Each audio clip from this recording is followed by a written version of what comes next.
Dobre sa na toto auto dajú baliť ženy. Ideme odtiaľ do prdele, kým niekto nezavolá policajtov. Oh yes. Práve sa idem nechať povoziť mojim 18-ročným kameramanom. Bože môj. Toto tu je špeciálny vlog na želanie. Ľudia chceli video s Octaviou. Octavia 1.9 TDI. Ideme sa povoziť. Veľmi podstatná vec. Ideme si vypočuť zvuk a štart. Poďme na to. To boli tzv. Pekelné dymové kone. Ideme ich prebehnúť, prevetrať to. No a prečo 1.9 TDI? A prečo Octavia celkovo? Pretože ľudia chceli vidieť video s takýmto autom. A pre mňa... Aha, GT-ko. Natoč GT-ko. Počkáme na majiteľa, vyzveme ho na Drag Race a vyplieskame ho. Každopádne, ľudia chceli vidieť video s Octaviou. No a pre mňa je Octavia srdcová záležitosť, lebo keď som bol chlapec, to bolo prvé auto, ktoré som šoferoval sám. Prvé, ktoré som šoferoval, bola asi Škodovka, predpokladám dedovi na kolenách, potom Golf, si pamätám, že som dedovi na kolenách šoferoval ako malý chlapec. A Octavia, keď som mal tak 13-14 rokov, tak dedo mal jednotkovú, striebornú kombičko, tiež takú podobnú ako toto je dvojková. No a dedo sa teda rozhodol, že je čas ma naučiť šoferovať ako 13-ročného. A tak ma zobral na Octavii a učil ma jazdiť. Takže už to je pár rokov, čo jazdím. No ale je to pár rokov, čo som nejazdil asi na manuáli, mám pocit. Ani neviem, kedy naposledy som šoferoval auto s manuálnou prevodovkou. Takže uvidíme, že ako mi to pôjde. No a ľudia mi píšu, že ty si mal kúpiť Mustang s manuálom, nie s automatom. Volej, žijem v Bratislave. Vieš, čo to znamená? Že chodíš po zápchách. Ja to auto používam denne, to nie je víkendovka. Nechceš jazdiť s Mustangom s manuálom denne v zápchách. A hlavne nezabúdajme na jednu vec, že auto s automatom bude vždy rýchlejšie ako auto s manuálom. Ja viem, teraz budú ľudia písať, že nie, to tak není vždy. Je to tak vždy. Neprekvaltuješ automat, neprekvaltuješ počítač. Nech si akokoľvek dobrý, počítač je rýchlejší. A okrem toho Mustang má manuál pod volantom. Čísla, vieš prečo je Octavia? Naozaj? Nevieš? Že prečo volá Octavia? No, že prečo sa volá Octavia? Lebo Octo, alebo Octa, neviem, aká je správna výslovnosť, je po latinsky 8. A toto bol 8, teda Octavia v roku 1959, tá pôvodná Octavia, bola 8. povojnový model Škody, takže to nazvali Octavia. Vieš, aký to malo motor v tom 59. Jedna jednotka bola 1.2, silnejšia verzia. Jedna jednotka mala 29 kW, to je jak slabšia motorka. A 1.2 má nejakých 33. A potom urobili, že športovú edíciu asi rok na to. V Ženeve na autosalóne predstavili Šport Touring, myslím, že sa volalo to auto. Ja som si úplne istý tým názvom, nie, že Šport niečo, Octavia Šport. A tak tá bola silnejšia, tá mala nejakých 39 kW, 37, neviem presne, slavne nepamätám si to úplne do detailov, ale bolo to do 40 kW to auto a si zober, že to malo v názve Šport a malo to 40 kW. No ale poďme naspäť k Octaviam, moderným Octaviam. V 91. Volkswagen odkúpil Škodu, ktorá bola štátny podnik a to znamená, že tam vznikali rôzne otázky samozrejme po rozpade režimu a tým pádom potrebovali vyriešiť aj toto. Vláda sa rozhodla to teda predať Volkswagenu, pretože splnil najlepšie zo všetkých parametre, ktoré stanovila vláda. Jeden z nich bolo napríklad zachovanie pracovných miest. Tam bolo 100 000 ľudí pracovalo v Škodovke. Teda bola otázka, že čo s tými 100 000 ľuďmi po rozpade režimu. A Volkswagen to za nejakých 600 miliónov mariek odkúpil. Teda tú značku, zaradil to do svojho koncernu. No a začali v 92. pracovať na koncepte auta, ktoré nazvali Škoda Octavia, opäť podľa tej legendárnej Škody Octavie z 59. A v 96. v roku, keď ja som sa narodil, tak prišla prvá Octavia prvej generácie. To je to legendárne auto, ktoré nemalo problém najazdiť 1000 km. Známa svojou spoľahlivosťou. No a presne takú mal môj dedo.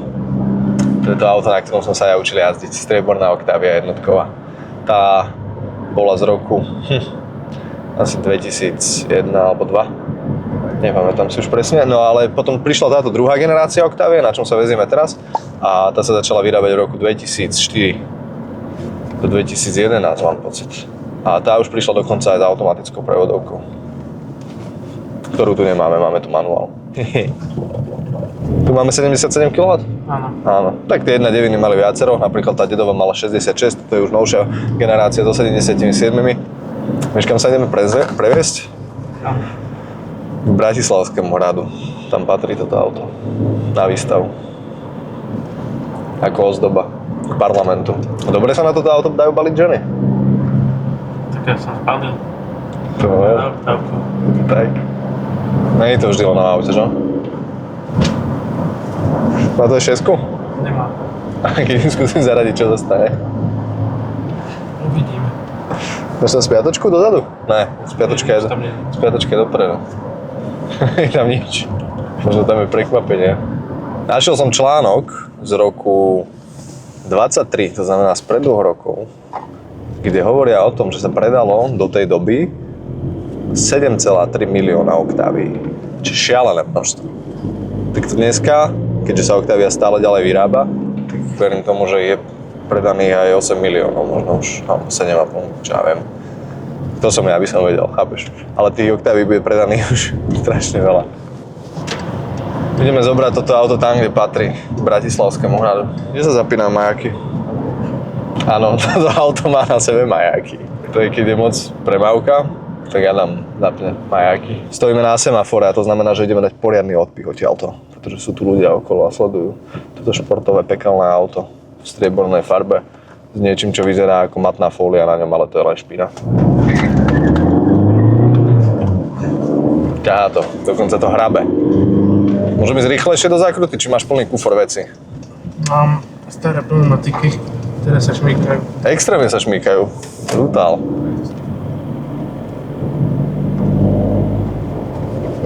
To je stĺp. To je stĺp, ktorý sme aj minule mali vo videu a to je parlament. No a teraz asi by sme si mali niečo povedať k jazdným vlastnostiam tohto auta. No tak jazdí to ako Octavia. Ide to, odveziete to kam potrebuješ. Má to 14 rokov, najazdených 350 000, nikto nevie koľkatýkrát, Adam tvrdí, že prvý. To bolo firemné auto predtým, takže to bolo kupované ako nové. Takže to má 3-krát toľko. Bolo to teda firemné auto, takže nikto naozaj netuší, koľko to má najazdené. Pre tých, ktorí rozmýšľajú, prečo mám na sebe motorkárskú bundu, tak lebo môžem. A chýba mi motorkárska sezóna, tak aspoň takto. Chrániť, čo vieš, sme predsa v uliciach Bratislavy, nikdy nevieš, kto na teba vybehne. Je dobré byť obrnený. Aj.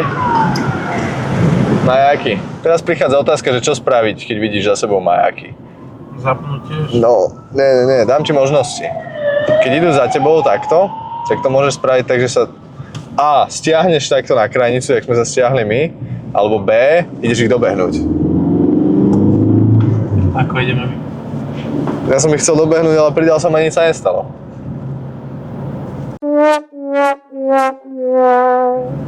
Takže keď vidíš majaky, tak je dobre sa uhnúť, alebo pamätáš si takého jedného týpka, ktorý išiel pred sanitkou? Pár rokov dozadu sa to stalo. Myslím, že mal z toho dosť prúser potom. Tak to vyzerá príprava na natáčanie toho večka. V každom aute je základom mať motorkárskú príľbu na hlave.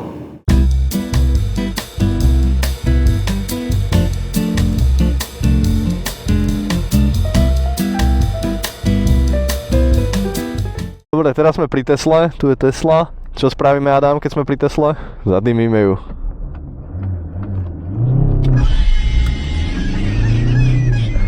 Hotovo. Chcelo by mať Tesla takýto krútiaci moment.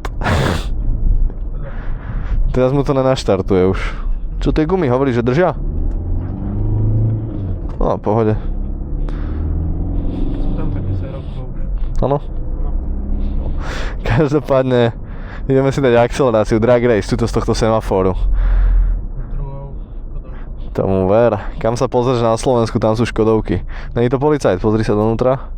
Není to policajt. Ja kúkal na tú kameru, že to ešte nevie, že budú preteky teraz. Ale nejazdí tak.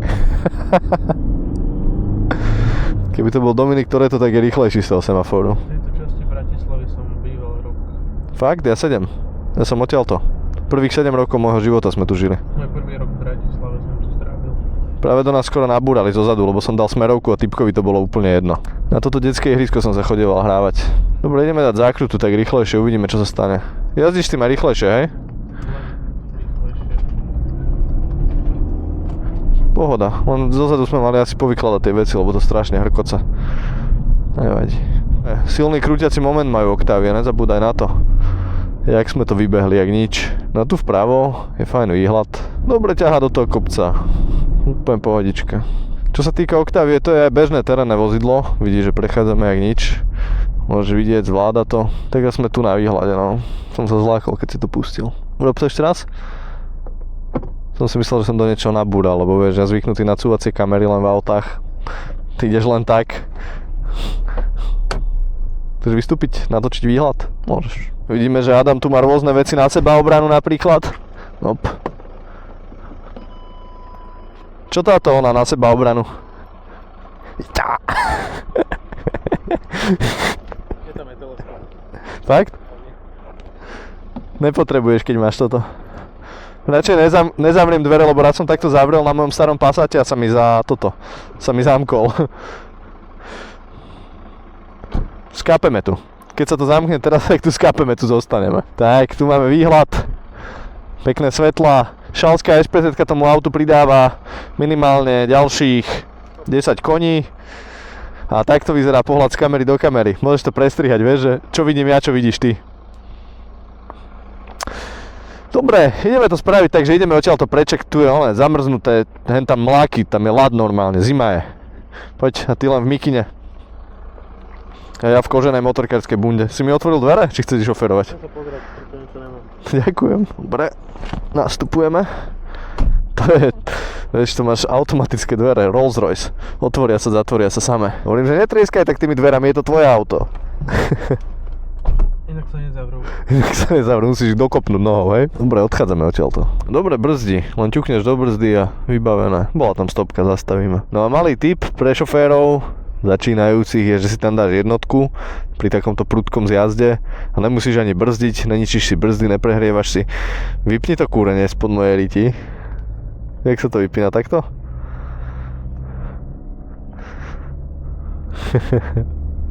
Ale dobre rýchlo to začalo kúriť, ja som videl, že tu niečo chytáš. Ja aj tuto je to.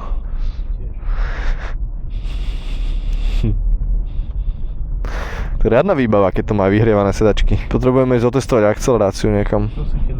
Zastavím tam a tak? No. Máme zelenú, drž sa.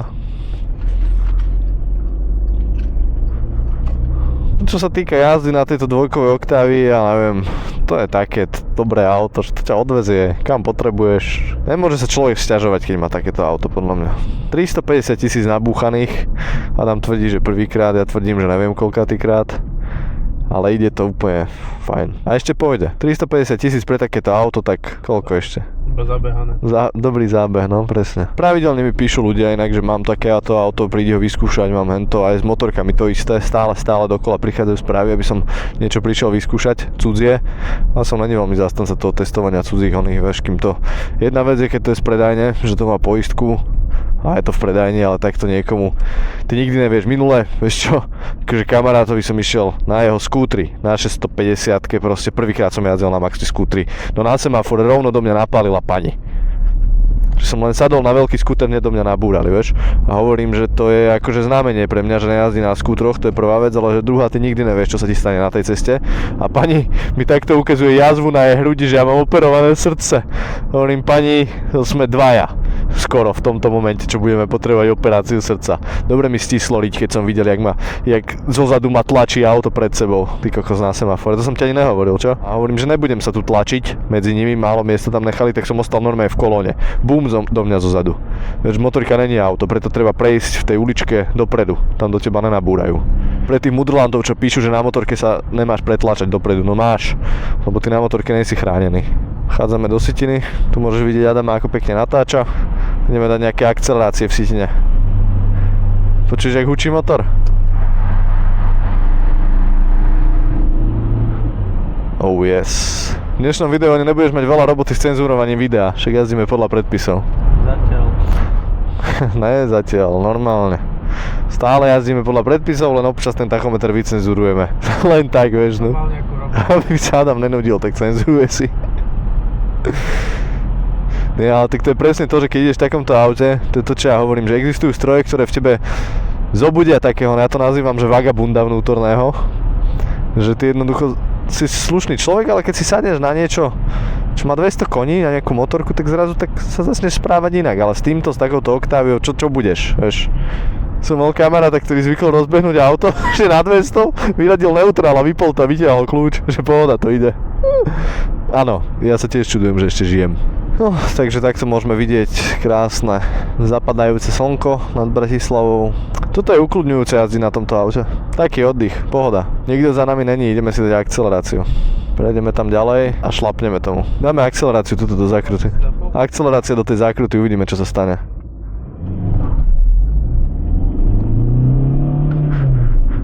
Dobre, 60 hneď. A teraz to dáme do tej zákruty. Adam, drž sa. Nie som si istý, že to vyberiem. Hlavne nedočiahnem na volant, to bolo vtipné. Si to videl, tá bunda, jak som chcel zatočiť, tak mi nešla ruka. Bolí ma sa na toto pozerať. Že čo? Že bolí ma sa na toto pozerať. Na čo? Jak to auto ledva ide. Drž sa, uvidíme, čo sa stane. Však jak ide? Čo je? Zasi nejako zbledol, ty vole. Však pohoda, drží to. Hovorí, že to má 10-ročné pneumatiky. Koľko je stupňov vonku? 3. To je ideálne počasie na 10-ročné pneumatiky. Predstav si, že ideš v aute po kruháči a zrazu vidíš totálne zasranú, zašpinenú Octaviu, dymiacu a v nej dvoch ľudí s kamerami. Čo si pomyslíš? Že kam si sa to dostal? Inak hovoril som už o tom, že prečo som vlastne s tebou sa rozhodol spolupracovať. Nedával som to ešte do videa nikdy, že? Pravidelne mi raz za týždeň, minimálne raz za týždeň mi napíše nejaký chalan, že by chcel pre mňa točiť a strihať mi videá. A Adam je jeden jediný, ktorému som zo všetkých tých správ odpísal a jeden jediný, s ktorým som sa rozhodol, že to vyskúšam.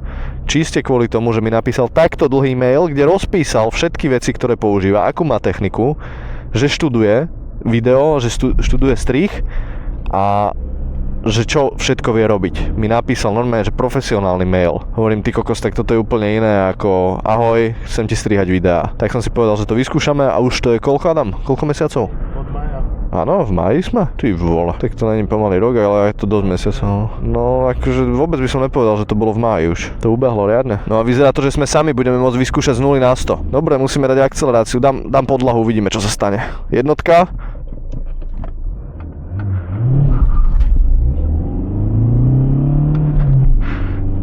Kope. Netreba vytáčať 1/9 do obmedzovača, aj tak tam nemá taký krútiaci moment, 100 je tam.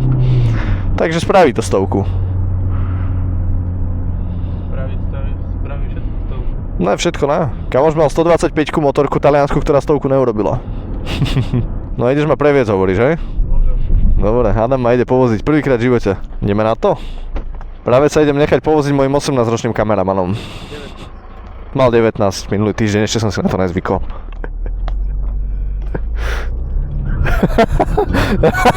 Bože môj, do čoho som sa to dal? No, som rád, že mám príľbu na hlave. Ideme 100, mám pocit, že ideme 500. Dobre, verím ti, môžeš spomaliť. Poviem ti, že toto auto, nebudem hovoriť, koľko sme išli, je pri tej rýchlosti rovnaké, ako keď som išiel na Mustangu 250. Presne rovnaký pocit. Akurát, že na tom Mustangu som sa cítil bezpečnejšie pri tej 250 ako teraz na tomto aute, v tomto momente. Je to tak. Ale fajn. Šoferuješ fajn. Odvezieš ma prosím domov. Tu doľava. Keď sa otočíš.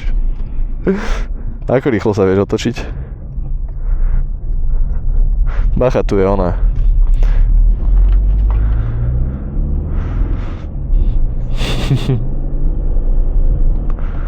Máš už plné zuby stáťa v kolonách? Tak sleduj. Ukážem ti, ako v kolonách nestáť. Vybavené. No a týmto by sme ukončili dnešné video. Oproti ide auto, môžeš kľudne spomaliť. Zajtra mám nejaké plány a mám ísť na rande, takže nemusíš ma zabiť. Lebo keď sa stretneš s autobusom, tak to Octavia asi nevyhrá. Takže tým chcem povedať len toľko, že týmto ukončujeme dnešné video. Nezabudni odoberať, sledovať. Vyskúšali sme si aj takéto, nazvem to, bežné autičko. Už pôjdeme do tej zaujímavejšej kategórie aut teraz. Takže to by bolo na dnes všetko. A ak sa už neozvem, tak sme nevybrali tam tú zákrutu pred nami. Majte sa pekne.